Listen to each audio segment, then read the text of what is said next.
जातस्य हि ध्रुवो मृत्युर्ध्रुवं जन्म मृतस्य च। जहाँ जीवन है वहाँ मृत्यु भी निश्चित है।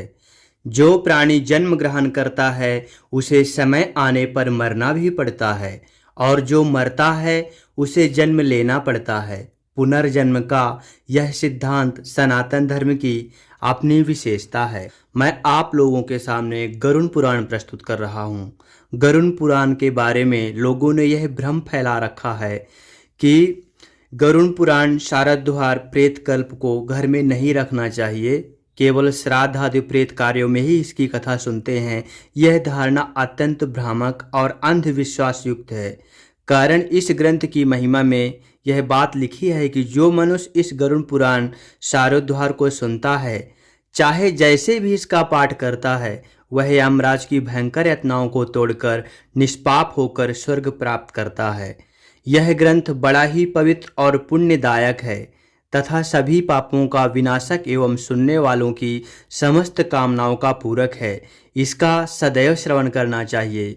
पुराणम गारुणम पुण्यम पवित्रम पापनाशनम शृण्वताम कामनापूरम श्रोतव्यम सर्वदैव ही। गरुड़ पुराण शारद्वार का पहला अध्याय है। इस अध्याय में भगवान विष्णु तथा गरुड़ के संवाद में गरुड़ पुराण शारद्वार का उपक्रम, पापी मनुष्यों की इस लोक तथा परलोक में होने वाली दुर्गति का वर्णन, 10 गात्र के पिंडदान से यातना देह का निर्माण, ये इस अध्याय में दिया हुआ है।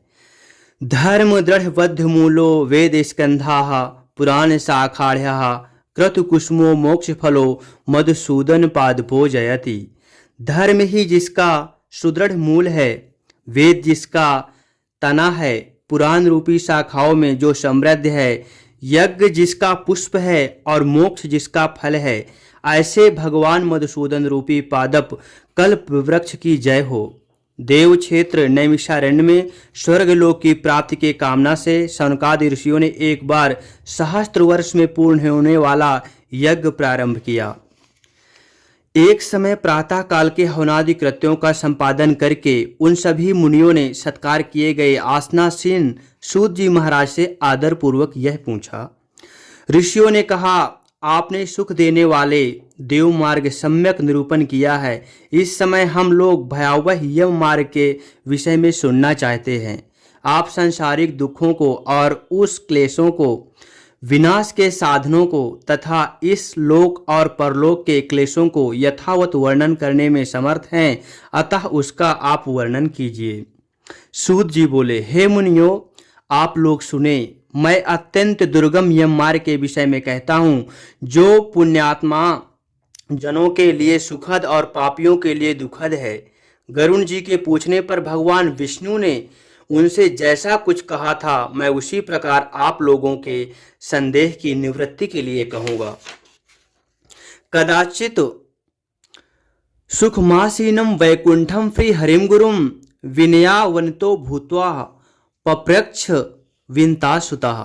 किसी समय वैकुंठ में सुखपूर्वक विराजमान परम गुरु श्री हरि से विंता पुत्र गरुड़ जी ने विनय से झुककर पूछा, हे देव, आपने भक्ति मार्ग का अपने प्रकार से मेरे समक्ष वर्णन किया है और भक्तों को प्राप्त होने वाली उत्तम गति के विषय में भी कहा है। अब हम भयंकर यम मार्ग के विषय में सुनना चाहते हैं। हमने सुना है कि आपकी भक्ति से विमुख प्राणी वही नरक में जाते हैं। भगवान का नाम सुगमता पूर्वक लिया जा सकता है। जिह्वा प्राणी के अपने वश में है तो भी लोग नरक को जाते हैं। ऐसे अधम मनुष्यों को बार बार धिक्कार है। इसलिए हे भगवान, पापियों को जो गति प्राप्त होती है तथा यम मार्ग में जैसे वे अनेक प्रकार के दुख प्राप्त करते हैं, उसे आप मुझसे कहे। वक्षेहम फृण पक्षेन्द्र यम मार्ग चयेन चे नरके पापिनो यान्ति सुनवताम भी भीतिदम।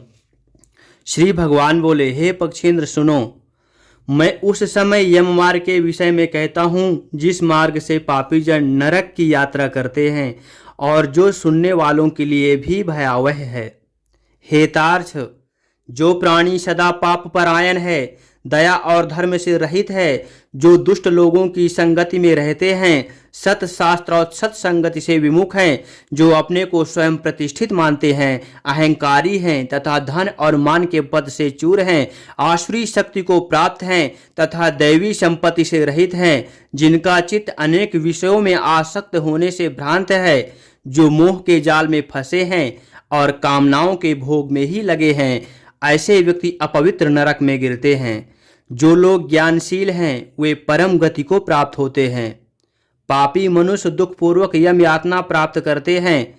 पापियों को इस लोक में जैसे दुख की प्राप्त होती है और मृत्यु के पश्चात वे जैसी यम यातना को प्राप्त होते हैं, उसे सुनो। यथोपार्जित पुण्य और पाप के फलों को पूर्व में भोग कर कर्म के संबंध में से कोई शारीरिक रोग हो जाता है, आधि मानसिक रोग और व्याधि शारीरिक रोग से युक्त तथा जीवन धारण करने की आशा से उत्कंठित उस व्यक्ति की जानकारी के बिना ही सर्प की भांति बलवान काल उसके समीप आ पहुंचता है। उस मृत्यु की संप्राप्ति की स्थिति में भी उसे वैराग्य नहीं होता। उसने जिसका भरण पोषण किया था उन्हीं के द्वारा उसका भरण पोषण होता है। वृद्धावस्था के कारण विकृत रूप वाला और मरणाभिमुख वह व्यक्ति घर में अवमानना पूर्वक दी हुई वस्तुओं को कुत्ते की भांति खाता हुआ जीवन व्यतीत करता है। वह रोगी हो जाता है, उसे मंदाग्नि हो जाती है और उसका आहार तथा उसकी सभी चेष्टाएं कम हो जाती हैं। प्राणवायु के बाहर निकलते समय आंखें उलट जाती हैं, नाड़ियां कफ से रुक जाती हैं, उसे खांसी और श्वास लेने में प्रयत्न करना पड़ता है तथा कंठ से घुर-घुर से शब्द निकलने लगते हैं। चिंता मग्न स्वजनों से घिरा हुआ तथा सोया हुआ है वह व्यक्ति कालपाश के वशीभूत होने के कारण बुलाने पर भी नहीं बोलता। इस प्रकार कुटुंब के भरण पोषण में निरंतर लगा रहने वाला अजितेंद्रिय व्यक्ति अंत में रोते बिलखते बंधु बांधवों के बीच उत्कट वेदना से संज्ञा शून्य होकर मर जाता है। हे गरुण, उस अंतिम क्षण में प्राणी के व्यापक दिव्य दृष्टि प्राप्त हो जाती है, जिससे वह लोक परलोक को एकत्र देखने लगता है। अतः चकित होकर वह कुछ भी कहना नहीं चाहता। यमदूतों के समीप आने पर सभी इंद्रियां विकल हो जाती हैं, चेतना जड़ीभूत हो जाती है और प्राण चलायमान हो जाते हैं। आतुर काल में प्राणवायु के अपने स्थान से चल देने पर एक क्षण भी वह एक कल्प के समान प्रतीत होता है और 100 बिच्छुओं के डंक से मारने से जैसे पीड़ा होती है वैसी पीड़ा का उस समय उसे अनुभव होने लगता है। वह मरणासन व्यक्ति फेन उगलने लगता है और उसका मुख लार से भर जाता है। पापी जनों के प्राणवायु अधोद्वार गुदा मार्ग से निकलते हैं। उस समय दोनों के हाथों में पास और दंड धारण किए हुए नग्न दांतों को कटकटाते हुए क्रोधपूर्ण नेत्र वाले यम के 2 भयंकर दूत समीप में आते हैं। उनके केस ऊपर की ओर उठे होते हैं और वे कौवे के समान काले होते हैं और टेढ़े मुख वाले होते हैं तथा उनके नख आयुध की भांति होते हैं।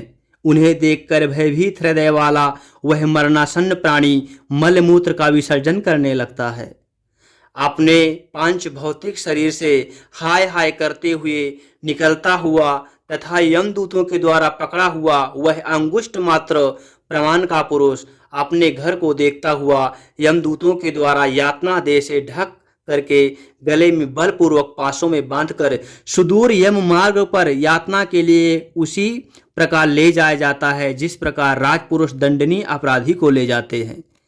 इस प्रकार ले जाए जाते हुए उस जीव को यम के दूत तर्जना करके डराते हैं और नरकों के तीव्र भय का पुनः पुनः वर्णन करते हुए उसे सुनाते हैं। यमदूत कहते हैं, अरे दुष्ट, शीघ्र चल, तुम यमलोक जाओगे। आज तुम्हें हम सब कुंभीपाक आदि नरकों में शीघ्र ही ले जाएंगे।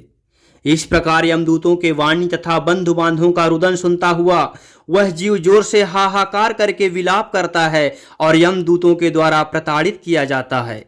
यमदूतों की तर्जनाओं से उसका हृदय विदीर्ण हो जाता है, वह कांपने लगता है। रास्ते में उसे कुत्ते काटते हैं और अपने पापों का स्मरण करता हुआ वह पीड़ित जीव यम मार्ग में चलता है। भूख और प्यास से पीड़ित होकर सूर्य, दावाग्नि एवं वायु के झोंकों से संतप्त होते हुए और यमदूतों के द्वारा पीठ पर कोड़े से पीटे जाते हुए उस जीव को तपी हुई बालुका से पूर्ण तथा विश्राम रहित और जल रहित मार्ग पर असमर्थ होते हुए भी बड़ी कठिनाई से चलना पड़ता है। थककर जगह जगह गिरता और मूर्छित होता हुआ वह पुनः उठकर पापी जनों की भांति अंधकारपूर्ण यमलोक में ले जाया जाता है। 2 अथवा 3 मुहूर्त में वह मनुष्य वहां पहुंचाया जाता है और यमदूत उसे घोर नरक यातनाओं को दिखाते हैं।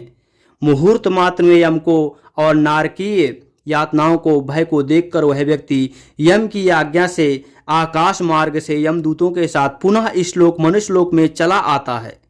मनुष्य लोक में आकर अनादि वासना से बद्ध वह जीव देह में प्रविष्ट होने की इच्छा रखता है, किंतु यमदूतों द्वारा पकड़कर पास में बांध दिए जाने से भूख और प्यास से अत्यंत पीड़ित होकर रोता है। हेतार्थ वह पातक की प्राणी पुत्रों के दिए हुए पिंड तथा आतुर काल में दिए हुए दान को प्राप्त करता है तो भी उस नास्तिक को तृप्ति नहीं होती। पुत्रादि के द्वारा पापियों के उद्देश्य से किए गए श्राद्ध दान तथा जलांजलि उसके पास ठहरती नहीं, अतः पिंड दान का भोग करने पर भी वे क्षुधा से व्याकुल होकर यम मार्ग जाते हैं। जिसका पिंड दान नहीं होता वे प्रेत रूप में होकर कल्प पर्यंत निर्जन वन में बहुत दुखी होकर भ्रमण करते रहते हैं। सैकड़ों करोड़ कल्प बीत जाने पर भी बिना भोग किए कर्मफल का नाश नहीं होता और जब तक वह पापी जीव यातनाओं को भोग नहीं कर लेता तब तक उसे मनुष्य शरीर भी प्राप्त नहीं होता। हे पक्षी, इसलिए पुत्र को चाहिए कि वह 10 दिनों तक प्रतिदिन पिंड दान करे। हे पक्षी श्रेष्ठ, वे पिंड प्रतिदिन 4 भागों में विभक्त होते हैं। उनमें 2 भाग तो प्रेत के देह के पंचभूतों की पुष्टि के लिए होते हैं, तीसरा भाग यमदूतों को प्राप्त होता है और चौथे भाग से उस जीव का आहार प्राप्त होता है।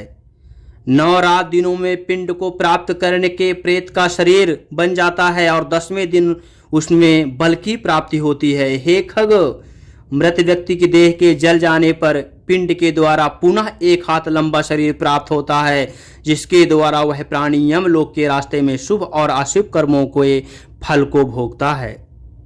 पहले दिन जो पिंड दिया जाता है उससे उसका सिर बनता है। दूसरे दिन पिंड से ग्रीवा यानी कि गर्दन और स्कंध यानी कि कंधा तथा तीसरे पिंड से हृदय बनता है। चौथे पिंड से पृष्ठभाग पीठ, 5वें से नाभि, 6ठे तथा 7वें पिंड से क्रमशः कटी, कमर और गुहांग उत्पन्न होते हैं। 8वें पिंड से उरु जांघे और 9वें पिंड से जानू, घुटने तथा पैर बनते हैं। इस प्रकार 9 पिंडों से देह को प्राप्त करके 10वें पिंड से उसकी क्षुधा और तृषा भूख प्यास ये दोनों जागृत होती हैं। इस पिंडज शरीर को प्राप्त करके भूख और प्यास से पीड़ित जीव 11वें तथा 12वें 2 दिन भोजन करता है। 13वें दिन यमदूत द्वारा बंदर की तरह बंधा हुआ वह प्राणी अकेला उस यम मार्ग में जाता है। हे खग, मार्ग में मिलने वाली वैतरणियों को छोड़कर यमलोक के मार्ग की दूरी का प्रमाण 86,000 योजन है। वह प्रेत प्रतिदिन रात दिन में 247 योजन चलता है। मार्ग में आए हुए 16 पुरों नगरों को पार करके पातकी व्यक्ति धर्मराज के भवन में जाता है, जिनके नाम है सौम्यपुर, सौरीपुर, नगेंद्र भवन, गंधर्वपुर, शैलागम, कौंचपुर, क्रूरपुर, विचित्र भवन, वैहापदपुर, दुखदपुर, नानाक्रंदपुर, सुतप्त भवन, रौद्रपुर, पयोवर्षणपुर, सीताढ़पुर तथा 16वां है बहुभीतिपुर को पार करके इनके आगे यमपुरी में धर्मराज का भवन स्थित है। यमराज के दूतों के पासों से बंधा हुआ पापी जीव रास्ते भर हाहाकार करता है, रोता हुआ अपने घर को छोड़कर यमपुरी को जाता है। इति गरुड़ पुराणे शारोद्धारे पापिना महिकामुष्मिकं दुःखरूपिणं नाम प्रथमोऽध्यायः। इस प्रकार गरुड़ पुराण के अंतर्गत शारोद्धार में पापियों के इस लोक तथा परलोक के दुख का निरूपण नाम का पहला अध्याय पूरा हुआ। इति गरुड़ पुराणे शारोद्धारे पापिना महिका मुष्मिक दुख निरूपणम नाम प्रथमो अध्यायः।